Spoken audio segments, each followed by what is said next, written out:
Assalamualaikum warahmatullahi wabarakatuh. Teman-teman sekalian, pada kesempatan kali ini saya ingin membahas tentang karya ilmiah teman-teman, baik skripsi, tesis maupun disertasi. Karena kebanyakan yang menyampaikan ke saya bingung, Pak, saya pengen memulai tapi dari mana saya mulai menulis? Sama nggak? Ya, hampir lah, hampir semua mahasiswa ketika ingin memulai menulis merasakan hal demikian. Sama dulu juga, saya juga begitu ya dulu ya. Setidaknya saya ingin berbagi pengalaman.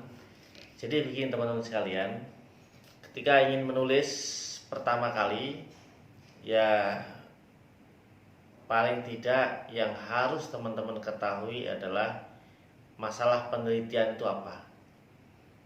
Jadi mau bikin skripsi, mau buat tesis, mau menyusun disertasi, masalah penelitiannya apa.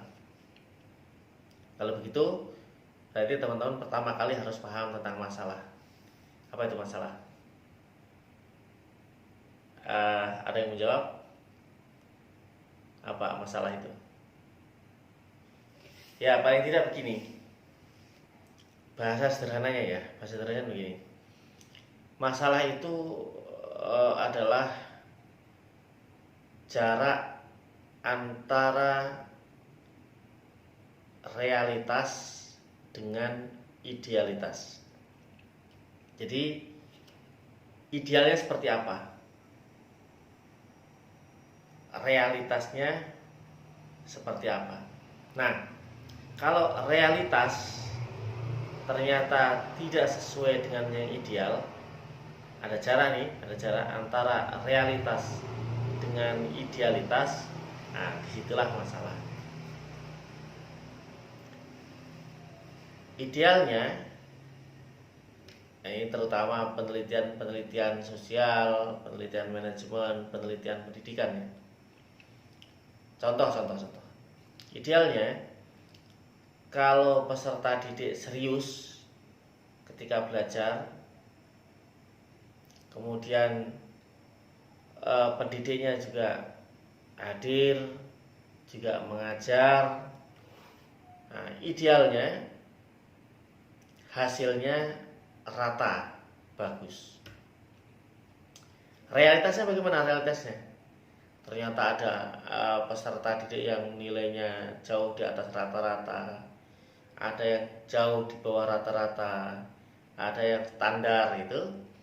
Nah, kalau sangat beragam begini, berarti di situ ada masalah.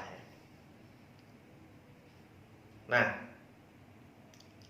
kalau seperti itu, pertama kali kita sebagai penulis karya ilmiah ini harus mengetahui masalah.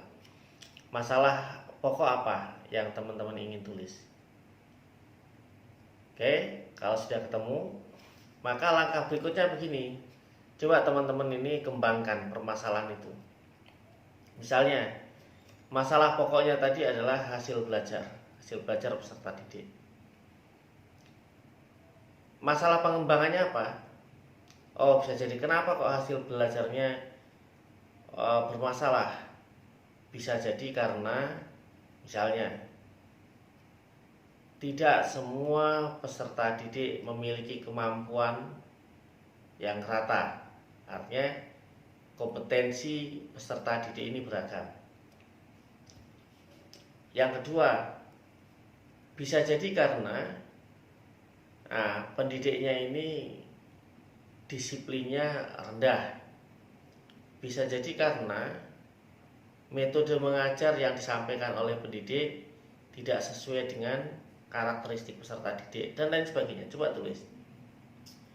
Kira-kira pertama kali teman-teman paling tidak nulis untuk menemukan 10 lah ya, 10 permasalahan, termasuk permasalahan utama tadi. Nah, langkah berikutnya berarti teman-teman nanti menyusun latar belakang masalah.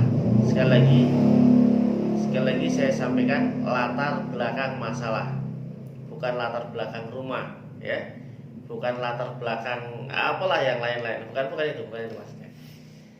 Karena yang akan ditulis adalah latar belakang masalah, berarti teman-teman tadi permasalahan-permasalahan yang sudah dikumpulkan tadi, langkah berikutnya cari datanya. Bisa teman-teman mencari dari jurnal, bisa mencari dari hasil penelitian orang-orang sebelumnya, bisa mencari dari berita, bisa mencari data dari sekolah dan sebagainya. Apakah harus sekolah yang akan diteliti? Tidak. Boleh masalah-masalah yang serupa di mana saja boleh, sebagai latar belakangnya nanti. Nah, setelah datanya ketemu, maka langkah berikutnya mudah. Susun saja semua permasalahan dengan datanya tadi, boleh urutan dari mana. Jadi sekali lagi saya sampaikan, latar belakang masalah ini isinya adalah masalah-masalah yang melatar belakangi mengapa penelitian ini penting untuk diangkat, untuk diteruskan, ya. Jadi isinya bukan ayat-ayat Al-Quran, bukan undang-undang, bukan teori-teori, itu nanti, ya, sisakan pembahasan itu nanti di babak berikutnya.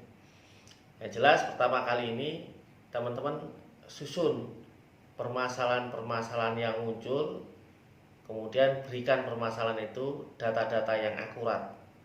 Jadi peneliti itu tidak boleh berasumsi, tidak boleh menuduh orang lain, bicaralah dengan data. Apa itu data? Data itu fakta yang terdokumenkan. Nah, kembali, setelah teman-teman menulis latar belakang masalah, langkah berikutnya adalah menulis identifikasi masalah. Mudah, karena tadi masalah-masalah sudah tertuangkan. Jadi pada subbab berikutnya ini, ada kamus-kamus yang cara menulisnya begini. Bab itu menggunakan huruf besar semua, kemudian angka bab, angka Romawi, misalnya bab 1. Judulnya pendahuluan. Nanti subbabnya, perhatikan, ini kampus-kampus seperti PTIGI, seperti Fathahilah, atau kampus-kampus yang serupa menggunakan misalnya gini. Pertama, angka Romawi, nanti setelah Romawi hierarki penomoran selanjutnya adalah huruf A. Latar belakang masalah. Judul bab menggunakan huruf kapital semua, nanti subbab menggunakan huruf kapital di awal kata. Misalnya tadi latar belakang masalah, L-nya besar, B-nya besar, M-nya besar. Nah, berikutnya setelah latar belakang masalah, tadi A latar belakang masalah, B identifikasi masalah. Berarti nulisnya I menggunakan huruf kapital, identifikasi masalah, M-nya menggunakan huruf kapital juga. Identifikasi masalah lebih mudah, kalimatnya paling sederhana begini.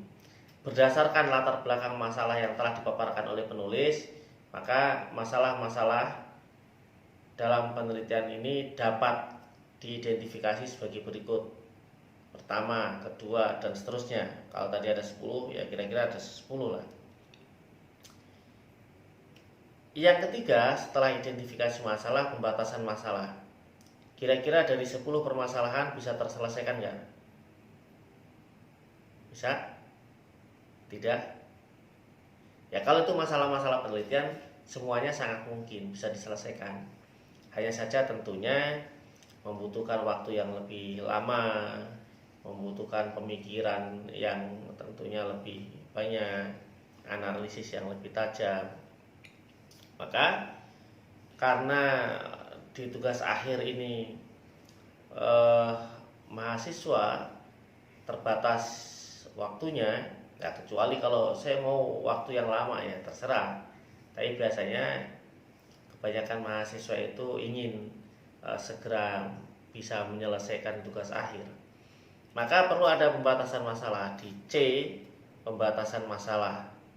Ya, C-nya huruf C besar, pembatasan masalah P-nya menggunakan huruf kapital, masalahnya M-nya menggunakan huruf kapital. Nah, dari ke 10 permasalahan tadi misalnya 10 tadi ya, memang semuanya bisa terselesaikan. Tapi kemudian kalimatnya sederhana begini: agar pembahasan lebih mendalam, lebih fokus, lebih tereksplor misalnya, maka masalah dalam penelitian ini perlu dibatasi. Nah, untuk pembatasannya cukup satu dari ke 10 masalah tadi, cukuplah satu permasalahan yang ingin diselesaikan, yang akan diselesaikan oleh penulis pada saat ini. Saya kira itu, terima kasih. Tahap ini ya, nanti insya Allah kita berlanjut. Assalamualaikum warahmatullahi wabarakatuh. Salam sukses.